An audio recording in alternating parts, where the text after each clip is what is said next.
Anyway, does anybody here know how to make beer, how to brew beer? Sweet. I got some fresh people. So there's 4 main ingredients in beer. The number 1 ingredient in beer, it's 90 to 95% of our product. It's Water. Water. That's right. A lot of people forget that water is actually the largest component of beer.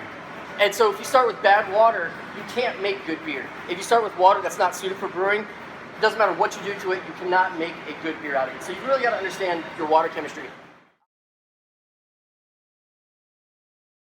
I'm a Pinellas County brewer. I decided that as a Pinellas County brewer, I should use Pinellas County water. And so I spent several years understanding the water chemistry, understanding what the mineral concentrations are and how that affects the flavor and the profile in the beer.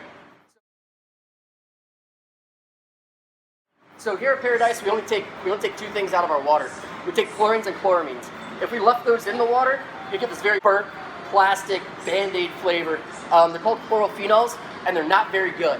They don't taste very good. So I take those out. I don't want the chlorines or the chloramines. But that's all we take out of our water. Now, I know what you're thinking. We're a West Coast focused brewery. We're a hop forward focused brewery. And yet, our water is not suited for a West Coast style beer. And you're absolutely right. Each one of our beers does have its own water profile, but we'll take the base water and we'll start playing around by adding more minerals to it, make it a little bit harder. We take a lot of inspiration from an area of England called Burton-on-Trent. If you're not familiar with it, that's where the birthplace of the IPA was. And so if their water is harder and more alkaline than ours and they're making IPAs, then what can we learn from them?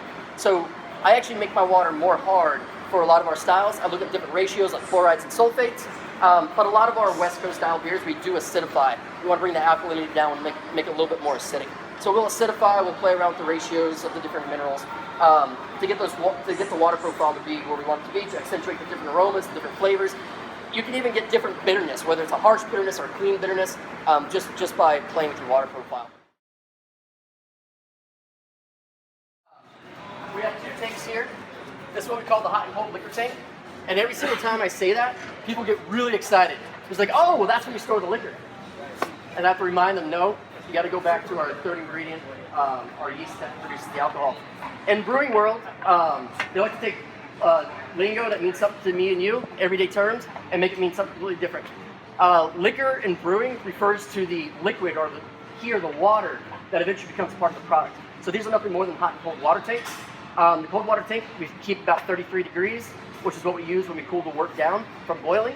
The hot liquor tank will keep about 190 degrees, and that's what we use at the very start when we mix the grain with the hot water to start the starch conversion from starch to sugar. I talk for days about water.